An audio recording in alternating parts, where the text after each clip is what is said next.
porque eles são levados a vivenciar várias vezes por semana, às vezes, situações de muito pesar em crianças que estão sofrendo, em pacientes que estão sofrendo.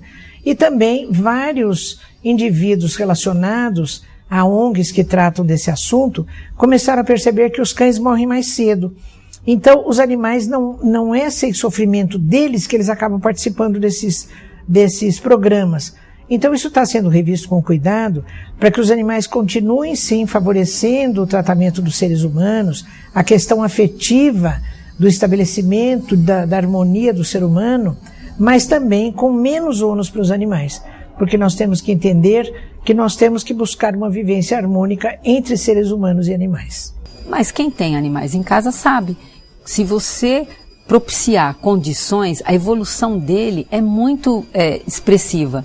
Então tem cães, por exemplo, que o olhar, você fala, nossa, mas parece que ele sabe pedir, ele expressa, porque o sistema límbico já é um campo de emoção, então os animais sentem.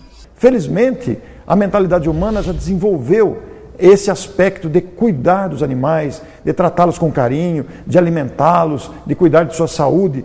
Quanto a ciência veterinária, por exemplo, quantos estudos e progressos já não efetuou no cuidado com os animais. É um progresso na humanidade. Em contrapartida, nós temos o outro extremo. Pessoas que, às vezes, por capricho, ganham ou compram um animal e depois se cansam dele e os deixam pelas avenidas, os abandonam, ou pior, os maus tratos. Descarregam toda a sua raiva, toda a sua frustração no animal. Então nós precisamos tomar muita cautela e as pessoas se perguntarem, quando eu vou conviver com esse animal, qual é a minha motivação real? É para que ele me atenda numa deficiência, me sinto sozinha, então ele vai ter que vir para preencher uma frustração minha, uma dificuldade, ou é para atender um capricho, ou é para descarregar minha raiva. Então eu preciso tomar muita cautela, porque o objetivo real, verdadeiro, seria auxiliar no progresso daquela alma em evolução que se encontra no estágio animal. Portanto, novamente, quer ter um animal? Primeiro, pesquise, procure orientação com o médico veterinário ou com pessoas que já cuidam com qualquer animal que você também quer ter. Continuamos com o nosso tema de hoje logo após o intervalo. Não saia daí.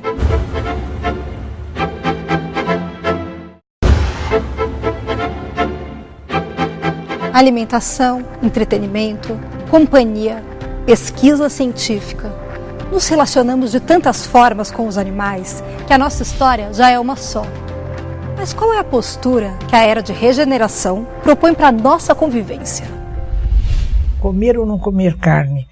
Esse assunto é muito polêmico, é muito controverso e existem vários aspectos a serem abordados.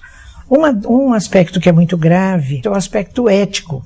Hoje em dia nós temos que entender que um animal, como um bovino, como um suíno, como um frango, não são bifes, não são pedaços de carne, são vidas, não é?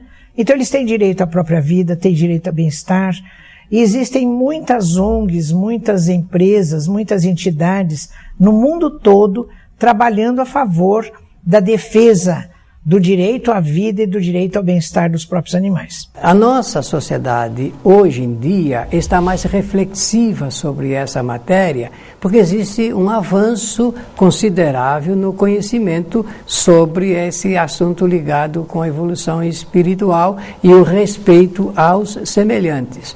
Por incrível que pareça, eu uso a palavra semelhantes não só para os homens, mas também para o reino animal, porque não em tom de graça, não é? Mas existem animais cujo comportamento ético é melhor do que de muitos homens, não há dúvida nenhuma. Outro aspecto também é a questão ecológica. Nós sabemos que parece que 1/3 da poluição atmosférica, ela vai por conta das emanações gasosas que emanam dos animais, particularmente dos bovinos. É puro metano que vai poluir a atmosfera, não só pelas edutações, como também por toda forma de gaseificação a partir de resíduos animais, como é o caso das suas fezes, como é o caso do próprio alimento que eles consomem. Então, os gases emanados daí acabam poluindo a atmosfera. E ainda nessa questão ecológica, nós temos que ver também que as matas brasileiras, elas são destruídas, são derrubadas para se formarem pastos. Grande parte da floresta amazônica ela já foi destruída para a formação de pastos. Então, os ecologistas costumam dizer que o planeta não aguenta mais criar boi, porque a média brasileira de criar boi no pasto é de 1,5 hectare de área por boi. Então, é muita superfície de planeta para se criar um boi. Na questão alimentar, que é outro aspecto, eu tenho informação de que se você pegar 1,5 hectare onde você criaria um boi aqui no Brasil e plantar qualquer outra coisa, feijão, milho, soja, qualquer alimento, você vai ter uma conversão alimentar mais favorável do que se você criar um boi e extrair dele alimento. Então nós temos que rever todos esses aspectos e chegar à conclusão de que nós temos outras formas de alimentação do que não nas indústrias da morte, como refere Alexandre para André Luiz em Missionários da Luz, capítulo 4. Alexandre diz assim: a inteligência humana, tão fértil na busca de tantas conquistas tecnológicas, já teria condições de recorrer a outras fontes de proteína para alimentação humana que não nas indústrias da morte. Então, André Luiz, neste capítulo, e o seu mentor Alexandre, eles nos convidam a uma nova postura para que nós possamos nos alimentar sem o sacrifício da vida dos animais. Só que nós temos algumas necessidades que ainda são básicas e algumas experiências às quais a nossa memória atávica está ainda retida. E a gente não se desgarra assim desses hábitos alimentares de uma hora para outra. É preciso preparação, além do conhecimento, preparação. Nós não devemos mudar o hábito só por causa desse sentimento profundo, não. É preciso que haja a possibilidade de nós suprirmos todas as nossas necessidades e carências alimentares. É preciso, hoje já existem estudos bastante interessantes sobre o balanceamento da nossa alimentação, então é preciso tomar um pouco de cuidado para não generalizar aquilo que ainda não deve ser generalizado, porque muitas pessoas ainda necessitam desse sistema alimentar. Agora, aqueles que puderem já por conhecimento e por terem uma outra estrutura, por poder complementar, suplementar essas necessidades alimentares, que possam seguir respeitando, porque seu pensamento é o respeito aos animais, então que realmente isso possa ser explicitado corajosamente. Mas nós não devemos fazer nenhum trabalho que não seja ainda de um esclarecimento bem racional, muita racionalidade nesse assunto, porque senão nós podemos trazer grandes prejuízos para as pessoas também. Até hoje nós vimos com pesar que o ser humano tem uma relação com os animais, uma relação de subjugação, de dominação e mesmo de exploração. Porque os animais são considerados coisas, né? Coisas sem alma, coisas sem sensibilidade, sem inteligência. E hoje nós sabemos que eles têm inteligência, eles têm espírito, eles são espíritos encarnados. Então eles têm uma série de atributos, inclusive sensibilidade, eles sofrem física e mentalmente, então eles precisam ser respeitados. Então, nós temos que buscar uma relação de harmonia da vivência do ser humano para com toda a natureza, e na natureza incluindo esse trato com os animais. Aonde existe um ser, existe vida. O patrimônio não é nosso exclusivamente. Não somos nós que iniciamos. A vida, o patrimônio da vida devemos ao Criador. Uma vez que nós sabemos disso, nós respeitarmos essa individualidade e tomarmos o cuidado de não humanizarmos ou querermos humanizar os animais. Existe uma longa distância entre uma coisa e outra.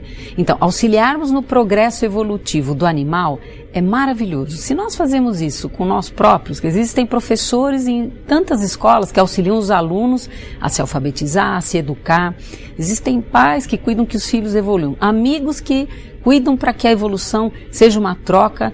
Por que o animal não estaria inserido nesse processo? Então nós podemos sim auxiliar no progresso e na evolução dos animais que estão ao nosso redor. O que existe hoje, infelizmente, é que muitas pessoas tentam tratar os animais como se fossem pessoas. E aí vai uma longa distância. No livro Gênese da Alma, de Carl Schutel, existe um capítulo em que ele faz um chamamento em favor dos animais. E, em resumo, ele diz o seguinte: vós que vedes luzes nestas letras que traçam a evolução espiritual, tende compaixão dos pobres animais. Sede piedosos como com eles, como é piedoso para conosco nosso Pai Celestial. Aos animais idosos, deem o repouso. Aos animais doentes, deem remédio. Aos animais que convivem com você, deem carinho, deem companhia, deem afeição. E ele vai todo desfiando toda uma história, nos motivando a esse relacionamento harmônico com os animais. E eu me lembro, somando com isso, no próprio livro Missionários da Luz, de André Luiz, no capítulo 4, que eu já mencionei, Alexandre diz a André Luiz assim, que às vezes muitas pessoas não são atendidas pelo plano espiritual, pelos espíritos amigos, porque eles não oferecem condição vibratória para serem atendidos. E isso inclui a maneira como tratam os animais. Então ele diz assim: a missão do superior é de amparar e proteger e educar o que nós chamamos de inferior, os animais, e não de subjugá-los. Então, se nós criamos com eles uma relação de harmonia, uma relação de afetividade, nós também favorecemos a nossa própria vibração para merecer dos espíritos amigos a proteção que nós tanto pedimos a eles.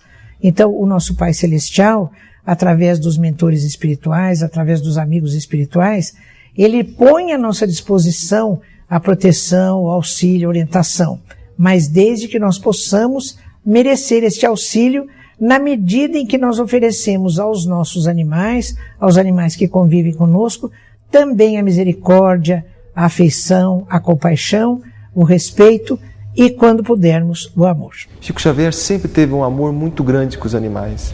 Ele falava que se não fossem os animais, ele desligaria dessa terra, porque a função dele era os livros, e que se não tivesse nada para segurar, ele iria embora. E os animais têm esse papel muito importante na vida de Chico Xavier, que trazia novamente a ele à terra. Então, os animais, nós temos que entender o seguinte: os animais têm uma importância muito grande com os seres humanos, porque eles que ligam a gente, que dá afeto, dá amor e carinho, às vezes melhor que um ser humano. Por isso que sempre temos que respeitá-los e estudá-los da melhor maneira possível, e com o exemplo maior de Chico Xavier. Segundo o Livro dos Espíritos, toda destruição que excede os limites da necessidade é uma violação da lei de Deus. Portanto, podemos concluir que a nossa relação com a natureza como um todo e com os animais em particular deve evoluir, buscar o equilíbrio necessário à nossa evolução enquanto criaturas do mesmo Criador. Até o nosso próximo encontro. Tchau!